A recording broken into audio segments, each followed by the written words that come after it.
Hey everyone, it's me, the Lucky Viewer, and yes, it's been a while. I apologize. I've been trying to get into a better habit of making these videos, and I was intending to make another video, but I made it, but I felt like it was way too ranty, so I'm gonna end up redoing that video. Plus, more information has come out about it, so yeah, I feel like I need to give it another full take. But that's neither here or there. Today, I wanted to talk about Sefar, the moon cell, and the moon cell's existence within quite possibly all the Fate timelines. Now, you're probably thinking, but what, probably thinking, wait, the Fate, wasn't the moon cell only a Fate extra thing? It was! Until Fate Extella came out and more or less plopped it in with the rest of the timelines. Simply put, because of Sefar. So, yeah, but for those who never played Extella, so this is where we're getting into spoiler territory, so if you never played a game, honestly, I don't know why you haven't played already. It's on sale, Extella Link has come out. Play it, or just deal with spoilers. I guess that's all I gotta say. But anyways, what's this with Extella Link? We learned of the creature that began the downfall of the gods, the Age of Gods, more or less. Because if you go on the wiki, and I can do that right now, so hold on.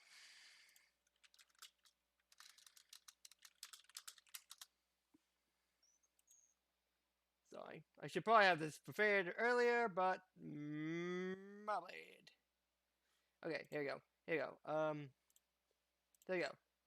Here we go. Age of Gods, and then of course you got all this, and then deterioration. Originally, gods existed in physical form as manifestations of nature itself, and ruled the earth in its civilizations. Deterioration began with the invasion of Sefar in 12,000 BC. And amassed the number of the gods, she was finally, which of course is Excalibur. However, due to the damage done by Sefar, the influence of the Paragon declined with those. Yeah, basically, she is credited for the end of the Age of God. Basically, she's the inevitable reason that Gilgamesh had to be created and try to act as a bridge between the gods and humanity. And of course, this comes with Attila the Hun in Fate Grand Order. For those who at least played that game, she gets called Ultra, and this is why. Because that before she was Attila the Hun, she was Ultra, or Sefar. That's actually is confusing how it goes, but basically, the sort of Mars she has, she got that from the original concept of war, the god of war, the original conception of the god of war. Basically, basically before Ares and Mars was a thing, and of course it's called Sword of Mars because Attila Hun was more or less brought the downfall of Rome, or at least tried to. So that's why it's called that. But the reason I want to bring this up, the reason why I bring up Sefar, is because Mooncell was also involved in all this. It wasn't just the Umbral Star sent Sefar to Earth. No. It sent out Sefar via Velbar to its arc, one of the arcs the Umbral Star had, sent it into the moon cell, and then it was able to take control while it sent a physical 3D printed body of itself to the moon to Earth. But once her form on Earth was destroyed, it gave the moon cell a chance to more or less seal her away within the moon cell when it was in Seraph, which of course became the Zero Dark. And this, and simply because of this, Mooncell is basically canon in all fake continuity that now. Well, aside from Prototype, because that's an entirely different universe, so it could be that's brought up the question if Sefar even appeared or not. But because of this, even Gilgamesh said his father basically was spared by Sefar, and he made the gods promise to a favor in return for Sefar sparing him. So we know that. So keep that in mind. we basically have confirmation that the moon cell has to exist in more or less in all continuities of fate, simply because of the fact that it had an impact on the Age of Gods. And the fact that we know that timelines don't start splitting until after until the Third Holy Grail War, when we have, the summoning of a Moscow Shiro and Angra Mayu. I think that's how I pronounce it. I'm apologizing by butchering these pronunciations. I cannot talk, but you guys know that already. But we basically have confirmation that Mooncell has to exist within all Fate continuities now. It's not just Fate Extra, it exists within all Fate. Which, of course, now, and you probably think, okay, but why make this video? Well, one, I found it really cool because it basically that kind of means like a lot, like for at least for Hakuno, their whole their existence as BB is claimed in Grand Order, they don't exist. And I'm going to do another video on Grand Order Universe, and this will make sense in there why that statement is so important. But outside of Fate Extra, outside the world losing mana, Hakuno theoretically should not exist in any other timeline if we go by that logic. And again, I'm going to bring it up when I do the Grand Order video because I believe I got a solid grasp on how exactly Grand Order fits within the Fate timelines. I think I finally I think I broke into code thanks to the case file stuff. So yeah, be expecting that. I'm going to try to be doing it as soon as I can. But back to this video. It also brings up another thing that I was talking about in a previous video of mine. And I'll leave a link in the description for it. It was my Fate Extra video about Extra Emiya not being Stay Not Emiya. And I go into who it could possibly be. And of course, I more or less end up going with the idea that it's UBW Shiro, as that's the only Shiro who is more or less still on the path to becoming Emiya.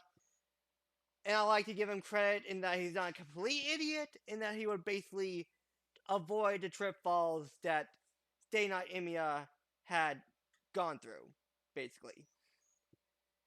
But now we know, with this, we know the moon cell does exist within Stay Night. It exists within it exists in all universes. So the idea that Shiro made a deal with the moon cell is now possible because of Stella. So it really does make you question: is nameless UBW Shiro? Is that really the case? Because we also know, and this is another thing I found out. I'm sorry for going on tangent, but this is another thing I found out / realized. One of the people in Emiya's thing, hold on, in Nameless's backstory. One of them I've actually found image. I found something. Like someone was brought it up and I didn't realize it till now. But hold on, I'll do this. There you go. Nope. There we go. See this guy in the background? You can barely tell, but he has blue hair. Now, what timeline do we know that Shinji kind of stops being, horrible? And this is something I didn't even realize till I was going through the comments of a Reddit post that brought this up. UBW. In UBW, after the whole Shinji almost becomes a Grail thing, he kind of goes back to being normal, essentially. And it kind of makes you wonder now, like, so we got Moon Cell existing within the Stay Night universe. We got Emiya. We got Shiro, whose Emiya status is unknown, and now we got a flashback picture with Shiro and possibly Shinji. And there's even someone even did a comic, and I think I still have it posted. Yeah, here we go. And this is more or less the idea that this is more or less the image of Shiro and UBW Shiro and Shinji. So yeah, it's in Japanese, and I'll leave a link to this one as well. But it does make me wonder. It does it does really kind of make me wonder, is my idea right? Is my idea that UBW Shiro is nameless? Like, it really does come in question with the validity. And again, it could be just another Shiro, that's fine. But I really think it would be, like, at least from a writing standpoint, very nice if Shiro did basically, if UBW did, Shiro did, basically did live his dream to the end and the road, where, of course, people began to fear him and then wanted to kill him, and that's basically how it ended. Because it just makes more sense. I don't want to go into tangent because I did that in the Emiya video, so again, go watch that video, but again, this really does help the whole validity that UBW Shiro is nameless. He becomes nameless and ends up, you know, becoming our servant in the Grail in Moon Cell, which is, that's kind of cool. Again, no real proof, but it's just like there's so many connecting lines here that are either unintentional or this was planned, and it's just that we didn't have the information up until this point to conclude that Nameless and UBW Shiro were the same person. They're the same person. They're the same outcome because we know that Nameless and Stay Night Shiro are said to be different existence. Well, they're the same existence but different people. And again, I'm trying to restrain myself from going to another for my Stay Night. Emiya freaking talk. I don't want to do that. I did a video on that. Go watch it. If I miss anything, let me know, and I might even make a follow-up video for it, especially now that I know this.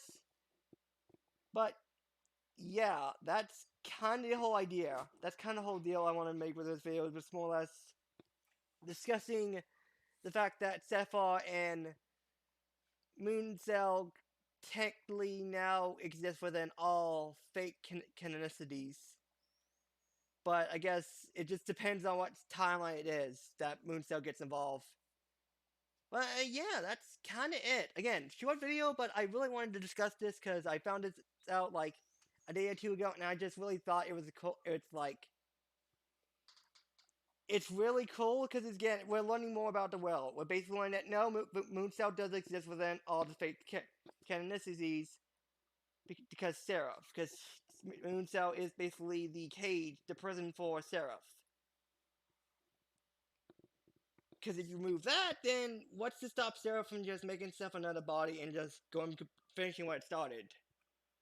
So yeah, we kind of have to conclude that.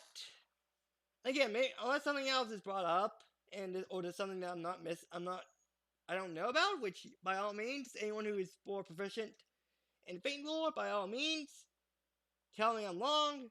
I will accept it. But again, we do know that timeline's only split until the start of until the third Grail War. I mean, this is basically all canon, and we know that Moonza has to exist within all timelines. Unless, it stated that the moon cell has been destroyed, which, I mean, good luck with that, I guess? But now I'm going off on a tangent again. I apologize. But anyways, that's going to be it for this video. I'll leave a link to the other video, my Emiya video, as well as the comic, if you want to go read it. And, yeah. Thank you guys for watching, and hope you guys enjoy. See ya. Oh, wait. One more thing. So I imagine all of you have seen my new, did I put it on my actual channel? That's the thing. Did I put it on my new actual channel, or did I just forget? Hold on. Sorry, side thing, but you can click off if you don't want to, but, okay, now. Friend of mine did a new background for the Lucky Fate Reviewer thing. I can't fit it on my main page, because it really just doesn't fit, so I'll just be using it as my background whenever I can. So, yeah, this is basically the background for it.